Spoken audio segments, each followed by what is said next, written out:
নিয়তি।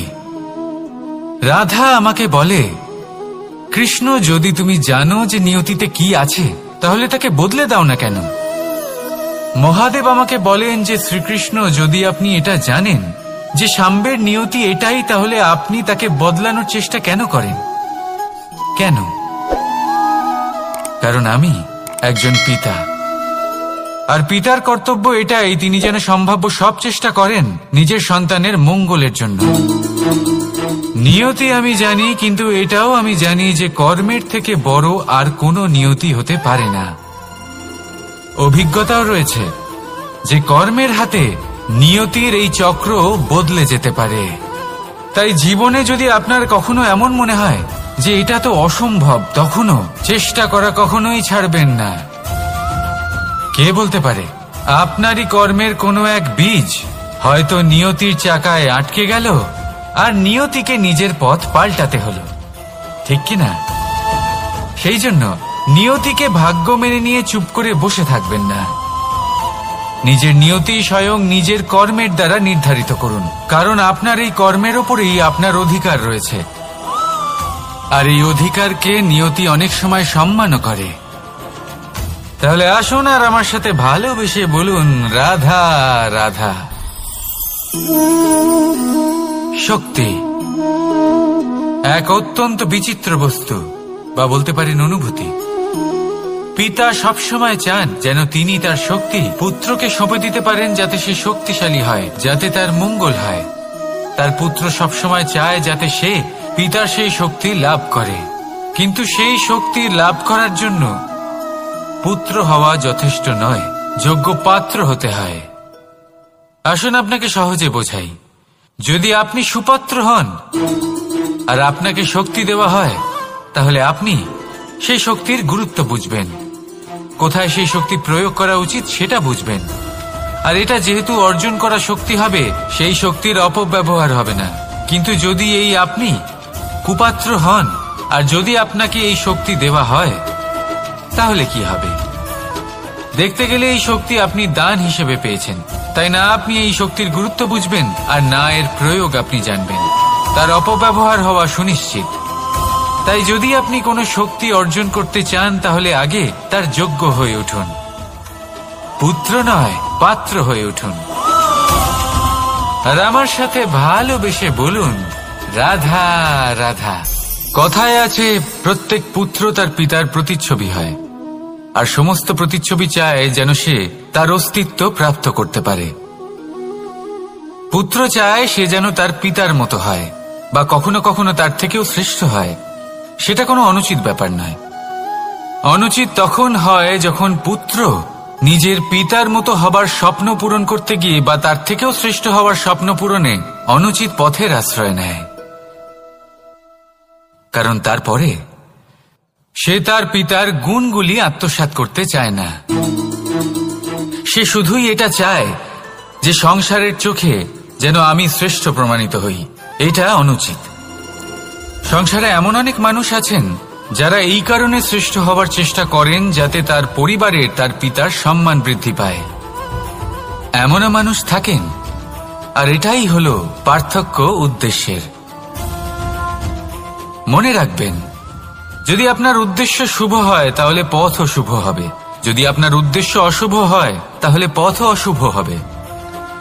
তাহলে নিজের পিতার মতো হবার চেষ্টা অবশ্যই করুন, তার থেকেও শ্রেষ্ঠ হওয়ার চেষ্টা অবশ্যই করুন, কিন্তু মনে রাখবেন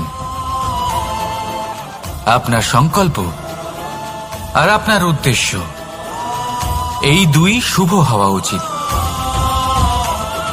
তাহলে আসুন আর আমার সাথে ভালোবেসে বলুন, রাধা রাধা।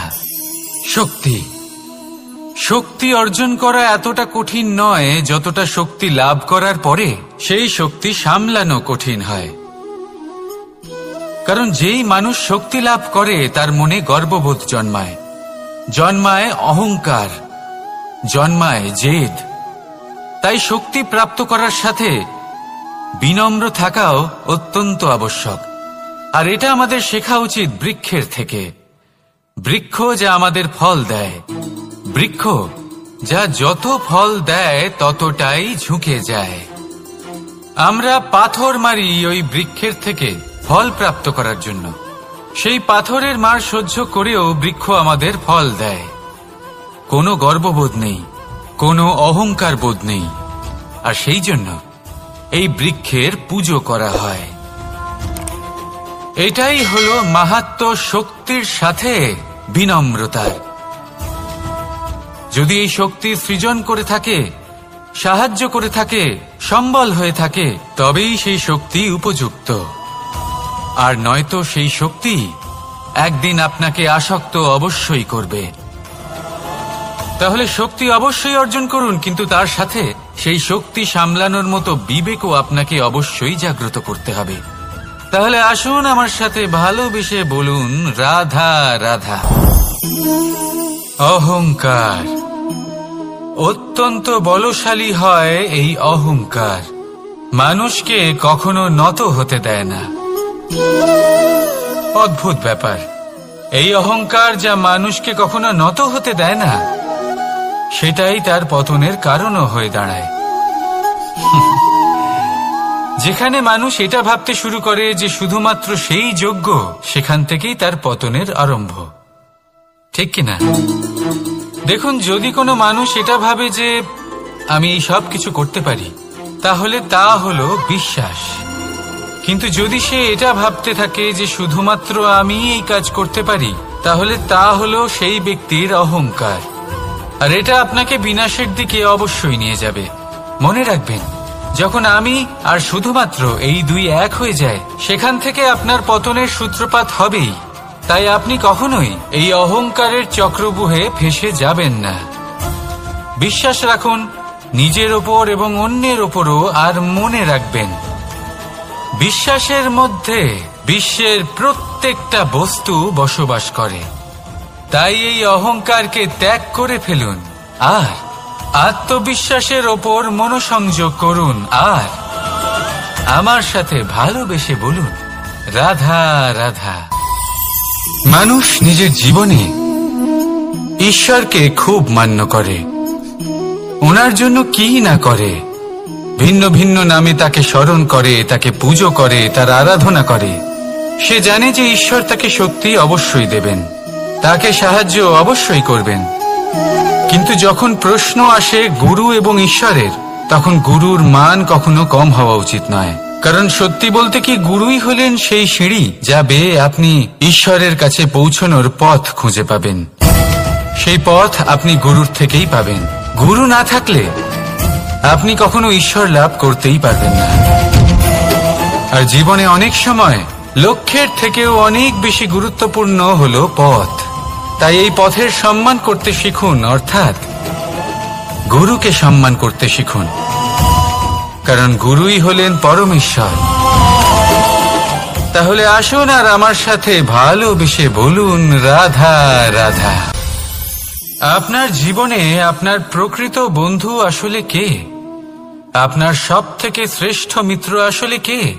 তিনি যিনি সময় এলে পরে আপনাকে সাহায্য করেন, নাকি তিনি যিনি সময় এলে পরে আপনাকে অর্থ দেন?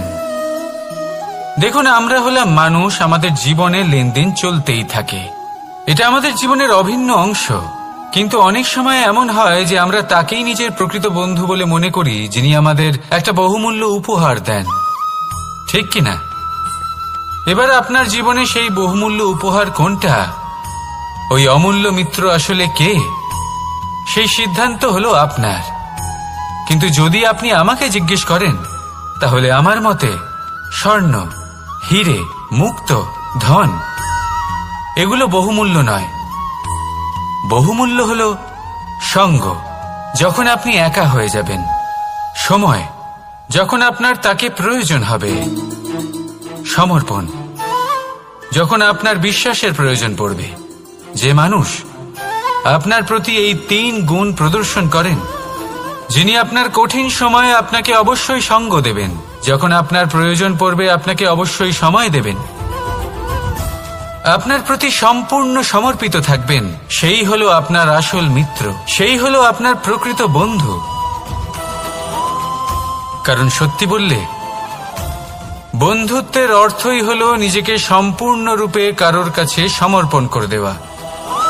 তাই আপনার সেই বন্ধুর জন্য নিজের প্রাণ উজাড় করে দিন আর ভালোবেসে বলুন, রাধা রাধা। মানুষ জীবনে 3টে কাজ অবশ্যই করে থাকে, কিছু দান করে, কিছু গ্রহণ করে, আর কিছু ত্যাগ করে দেয়। এটাও ভাবতে থাকে যে এটা করলে কিভাবে করবে। দেবার জন্য পর্যাপ্ত ধন নেই, নেবার জন্য সংসারে অত স্নেহ নেই, আর ত্যাগ করার জন্য জীবনে এত সুখই নেই, তাহলে কিভাবে করবে? আসলে আমরা বস্তুগত চাহিদা অর্জনে এত ব্যস্ত হয়ে পড়ি যে আমরা বুঝতেই পারি না যে কি নেবার আছে, কি দেবার আছে, আর কি ত্যাগ করার আছে। তাহলে আজ আমি আপনাকে বলেই দিই, মনে রাখবেন এই 3টে গুরুত্বপূর্ণ গুণ, 3টে গুরুত্বপূর্ণ কথা। দেবার জন্য আছে দান, নেবার মতো আছে জ্ঞান, আর ত্যাগ করার মতো আছে অহংকার। যখন আপনি দান করতে শিখে যাবেন, জ্ঞান অর্জন করার শক্তি আপনা থেকেই আপনার মধ্যে চলে আসবে। আর যখন এই জ্ঞান আপনার মধ্যে প্রবেশ করবে, অহংকার আপনা থেকেই আপনার থেকে দূরে চলে যাবে। যে ব্যক্তি এই 3-এর মধ্যে ভারসাম্য বজায় রাখতে পারে, তার বর্তমান, ভূত, ভবিষ্যৎ, লোক, পরলোক সবকিছু শুধরে যায়। যেই দিন আপনি দান করতে শিখে যাবেন, জ্ঞান আহরণ করতে শিখে যাবেন, অভিমান ত্যাগ করতে শিখে যাবেন, আপনার সর্বশক্তিশালী, সর্বশক্তিমান পরমেশ্বরেরও প্রয়োজন পড়বে না। কারণ তখন ঈশ্বর আপনার মধ্যেই বাস করবেন। তাহলে আসুন আর আমার সাথে ভালোবেসে বলুন, রাধা রাধা। জীবনে অনেক সময় সমস্যা আমাদের চারদিক থেকে ঘিরে ফেলে। এই সমস্যা নানান ধরনের হতে পারে। আর্থিক সমস্যা হতে পারে, পারিবারিক সমস্যা হতে পারে, কোনো সম্পর্ক নিয়ে সমস্যা হতে পারে, কখনো কোনো দৈনিক সমস্যা হতে পারে, কখনো কোনো দ্বন্দ্ব হতে পারে, অনেক সমস্যা হতে পারে। কিন্তু যখনই কোনো সমস্যা আসে, আমাদের মনে তার জন্য একটা উত্তর অবশ্যই থেকে থাকে, যা আমাদের অন্তরে রয়েছে। একে আমরা বলি আত্মা। আত্মা হলো পরমাত্মারই রূপ, আর পরমাত্মা তা কখনোই কিছু অনুচিত চাইবে না, তাই তো? এই আত্মা খুব ভালো করে জানে যে কোনটা উচিত আর কোনটা অনুচিত। যদি আসল বিষয়ের কথা বলি, তাহলে আপনাকে নিজের মনকে বুঝতে হবে। কারণ আত্মা তো পরমাত্মা থেকেই আসে, কিন্তু এই মন মানুষ জন্ম থেকেই প্রাপ্ত করে, যার বিকাশ হয় এই সংসারকে দেখে। যেদিন আপনার এই মন আর আপনার এই আত্মা এই দুই এক হয়ে যাবে, আত্মসাৎ হয়ে যাবে, সেদিন আপনার জীবনে না কোনো সমস্যা থাকবে, না কোনো ঝঞ্ঝাট থাকবে, না কোনো সংকট থাকবে। কারণ আপনার কাছে সেই সমস্ত সমস্যার, সমস্ত বিপদের সমাধান থাকবে, আর তাও আপনারই অন্তরে। তাহলে আসুন আর আমার সাথে ভালোবেসে বলুন, রাধা রাধা। ভক্তি আর শক্তি, এই দুইয়ের মধ্যে সম্পর্ক অত্যন্ত সরল। মানুষ ভক্তি করেন যাতে তিনি শক্তি লাভ করতে পারেন, আর শক্তি লাভ করার পরে ভক্তিভাব ভুলে যান, আর শক্তির প্রতি আসক্তিতে মত্ত হয়ে যান, আর সেখান থেকেই তার বিনাশ শুরু হয়। কেন? কারণ ভক্তির দ্বারা প্রাপ্ত শক্তি অন্য কারোর হিতের জন্য ব্যবহার করতে হয়, অন্য কারোর মঙ্গল করার জন্য ব্যবহার করতে হয়, কারোর বিনাশের জন্য নয়। এবার যদি আমি আপনাদের একটা উদাহরণ দিয়ে বোঝাই, তাহলে কোদাল দিয়ে আমরা মাটি কোপাতে পারি, একটা গর্ত খুঁড়তে পারি, যাতে একটা নতুন বৃক্ষ জন্ম নিতে পারে, একটা বৃক্ষ যা অন্য জীবকে ফল প্রদান করবে, যাত্রীদের ছায়া প্রদান করবে। কিন্তু এই কোদালের ব্যবহার যদি আমরা অন্য কারোর ক্ষতি করার জন্য করি, তাহলে ক্ষতি শুধুমাত্র আমাদেরই হবে। তাই জীবনে যদি আপনি কোনো শক্তি লাভ করেন, হয়তো ভক্তির দ্বারা বা অন্য যেখান থেকেই হোক, তার সদ্ব্যবহার করতে শিখুন, নয়তো এই প্রাপ্ত শক্তি আপনার পতনের কারণ হয়ে দাঁড়াবে। তাহলে আসুন আমার সাথে ভালোবেসে বলুন, রাধা রাধা।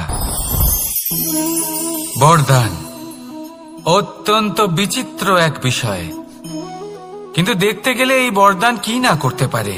এক দরিদ্রকে রাজা বানিয়ে দিতে পারে, একজন দুর্বলকে এই সংসারের সবথেকে শক্তিশালী ব্যক্তি বানিয়ে দিতে পারে। কিন্তু আমরা ভুলে যাই এক অত্যন্ত গুরুত্বপূর্ণ কথা। বরদান এই শব্দের শেষে দান লুকিয়ে রয়েছে। এই দান কথাটা অত্যন্ত গুরুত্বপূর্ণ। আমাদের মনে রাখা উচিত এই বরদান আমরা দানে পেয়েছি, আর তাই তার সম্মান করা উচিত, কখনোই অহংকার করা নয়। আর যে ব্যক্তি বরদান পেয়ে অহংকার করেন তার যা ক্ষতি হয় তা হলো এই বরদান তার থেকে কেড়ে নেওয়া হয়। বর অর্থাৎ শ্রেষ্ঠ, অর্থাৎ বরদানের অর্থ হলো একটা শ্রেষ্ঠ দান, এবং তার ব্যবহার যদি আপনি কারোর ক্ষতি করার জন্য করেন তাহলে ক্ষতি শুধুই আপনার হবে। তাহলে এই বরদানের সম্মান করুন, উচিত পথে চলুন, আর উচিত উদ্দেশ্য নিয়ে এর ব্যবহার করুন, সবকিছু ভালোই হবে। তাহলে আসুন আর আমার সাথে ভালোবেসে বলুন রাধা রাধা। পিতা আর পুত্রের সম্পর্ক অত্যন্ত মধুর হয়ে থাকে। পিতা স্বপ্ন দেখেন, তাকে পূর্ণ করার সকল সম্ভাব্য চেষ্টা করেন, কিন্তু তাও অনেক সময় ওনার স্বপ্ন অপূর্ণ থেকে যায়। তখন পিতা ভাবেন যে স্বপ্ন উনি পূর্ণ করতে পারেননি ওনার সন্তান তা অবশ্যই পূরণ করবে।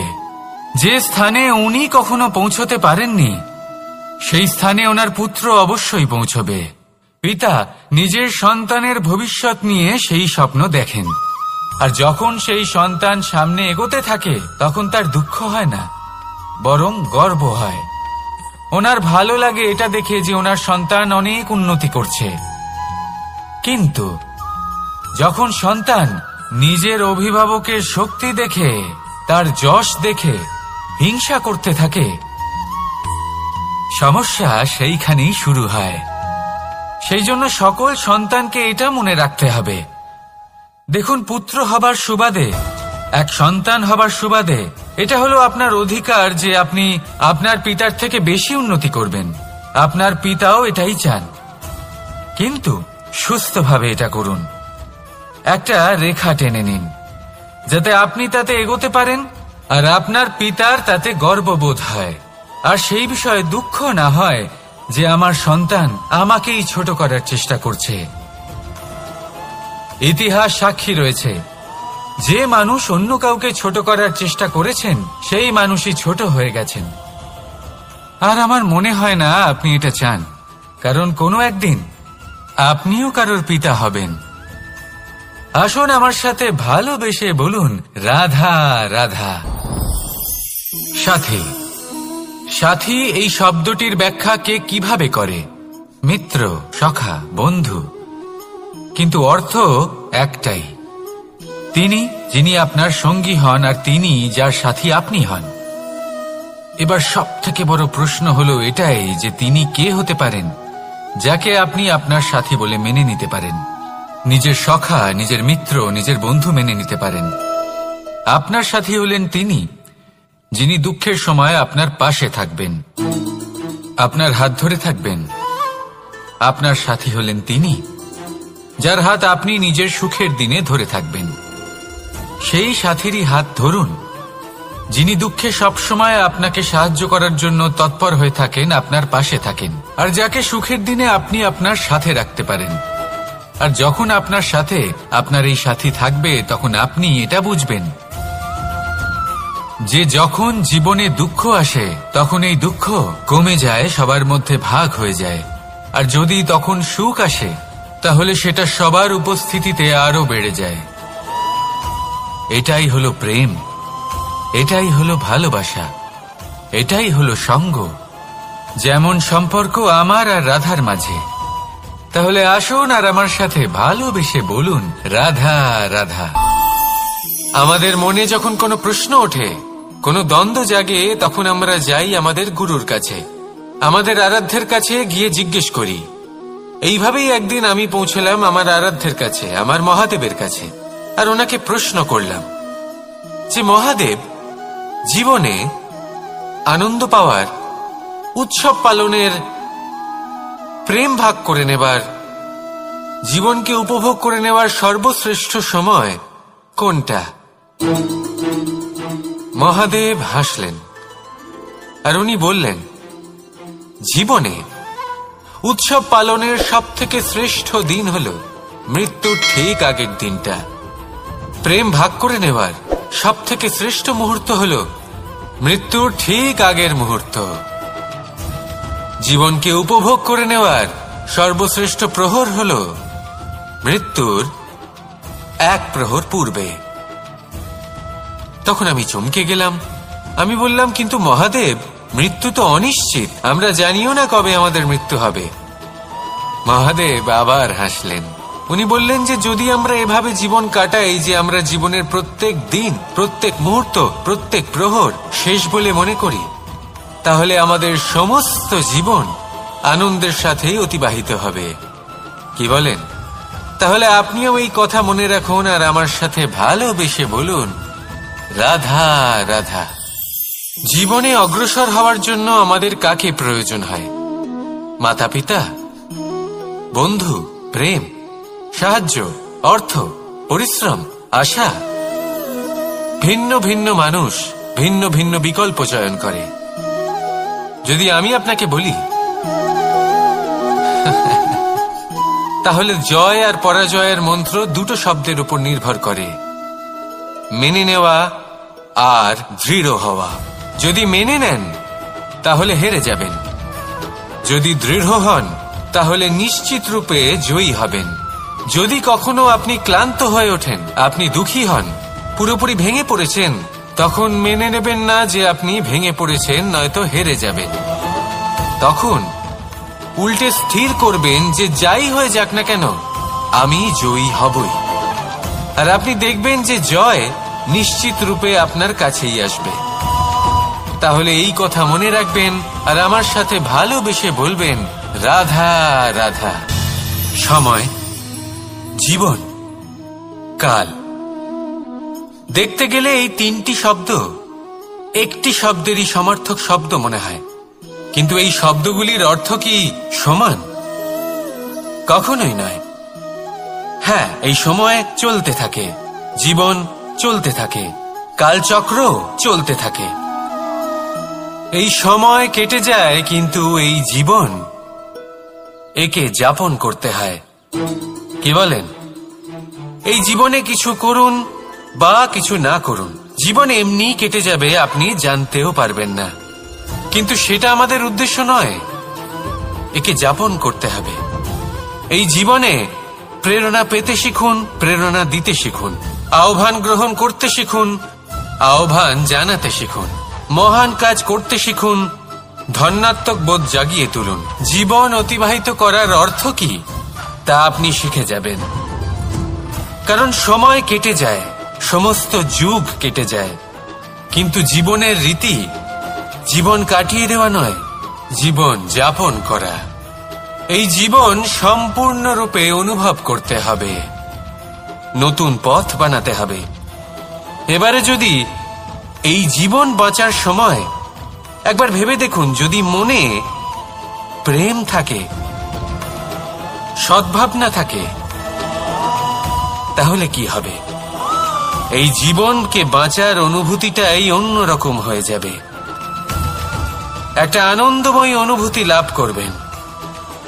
তাহলে এটাই করুন আর আমার সাথে ভালোবেসে বলুন, রাধা রাধা।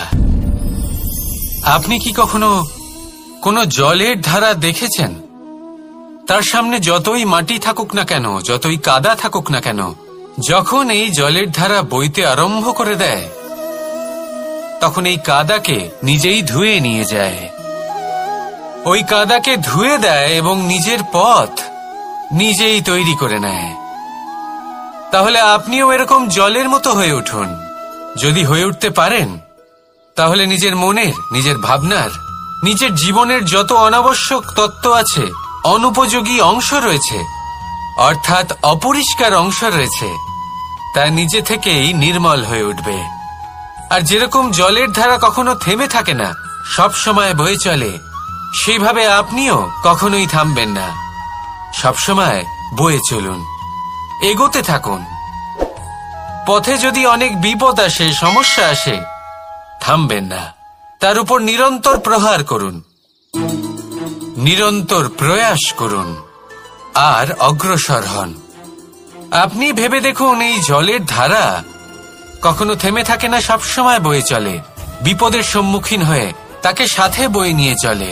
সেই জন্য জলের ধারা, প্রবাহমান এই ধারা, এর থেকে কখনো দুর্গন্ধ আসে না, এতে কখনো ময়লা জমতে পারে না, বরং পালিত হয় সুন্দর প্রাণবন্ত জীবজন্তু, যেমন সুন্দর ছোট মাছ। তাই আপনিও এটাই করুন, কখনো থামবেন না, শুধু চলতে থাকুন, জলের ধারার মতো বইতে থাকুন। আপনি আপনার লক্ষ্য অবশ্যই খুঁজে পাবেন, আর তার সাথে নিজের অন্তরের যে মালিন্য রয়েছে তা আপনি নিজেই নিজের থেকে দূরে করে দেবেন। তাহলে আসুন আর আমার সাথে ভালোবেসে বলুন, রাধা রাধা। এবার অনেক সময় মানুষের মনে এরকম প্রশ্ন আসে যে এই সংসারে সবথেকে বড় বিপদ কি? কেউ বলে ধর্ম সংকট, আবার কেউ বলে প্রাণের উপর আসা সংকট। প্রত্যেক মানুষের জীবনে বিভিন্ন সংকট আসে, আর এই সমস্ত সংকট অত্যন্ত বিচিত্র হতে পারে। এই সমস্ত সংসার হলো সংকট দ্বারা পরিপূর্ণ। ঠিক আছে, আপনাকে একটা উদাহরণ দিই। একজন ধনী ব্যক্তি, এবার ওনার জীবনে সংকট কি হতে পারে? সংকট এটাই যে কেউ তার সম্পত্তি চুরি না করে নেয়, আমরা বুঝতে পারছি। এবার একজন চোর, তার জীবনে সংকট কি হতে পারে? যে চুরি করার সময় সে যদি তার একটা কাশি চাপতে না পারে, তাহলে সে ধরা পড়ে যেতে পারে, ঠিক কিনা? আবার অনেক সময় এমনও হয় যে যার জন্য আমি সংকট, সেও আমার কাছে সংকট। যেমন এই পরিস্থিতিতে দেখুন, সংকট হলো সংকট, এ তো জীবনে থাকবে, কিন্তু এর সম্মুখীন কিভাবে হওয়া যায়? খুব সরল, সব এটার ওপর নির্ভর করে, মনের ওপর। এই মনকে নিয়ন্ত্রণ করলে সব ঠিক থাকবে।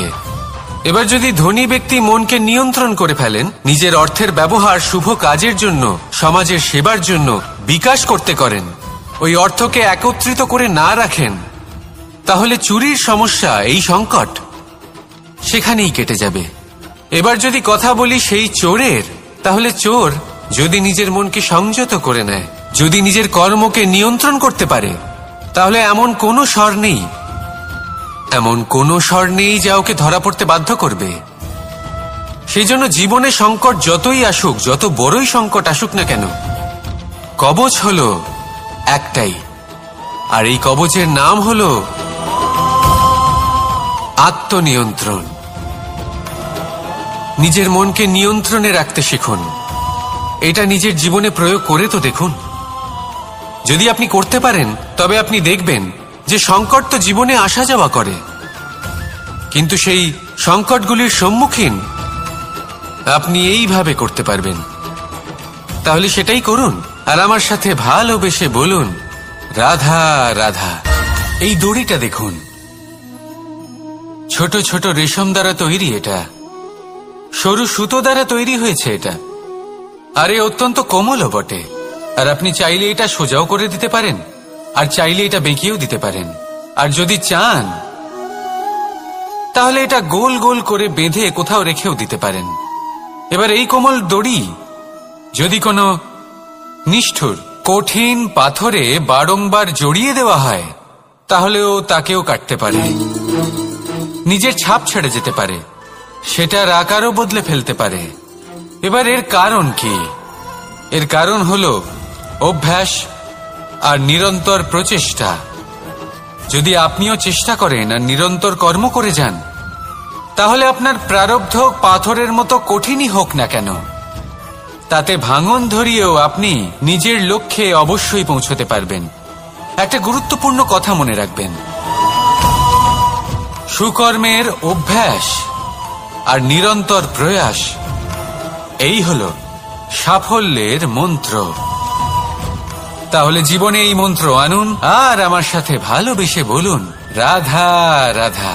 বসন্ত ঋতু, এই সময় মন আনন্দে ভরে থাকে। এমন মনে হয় যেন আমরা আকাশে বিচরণ করতে চলে যাই, কিন্তু সেটা তো সম্ভব নয়। সেই জন্য হয়তো আমরা ঘুড়ি ওড়াই, এই ঘুড়িকে নিজেদের প্রতিরূপ মনে করে। এবার অনেক মানুষ আছেন যারা ঘুড়ি ওড়ান, কিন্তু এই কর্মের সারমর্ম কি সেটা কজন বুঝতে পারেন?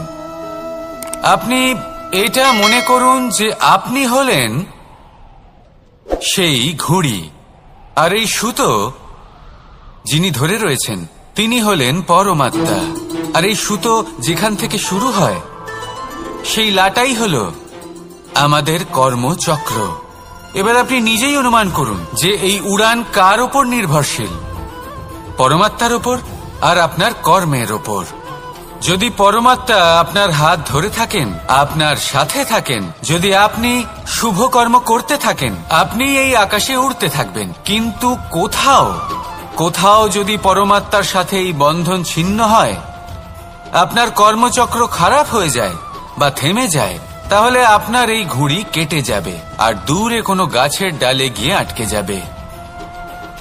তাই শুধুমাত্র ঘুড়ি ওড়াবেন না, তার থেকে শিখুন, পরমাত্মার সাহচর্যে থাকুন, সবসময় শুভ কর্ম করতে থাকুন আর সবসময় এই আকাশে উড়তে থাকুন।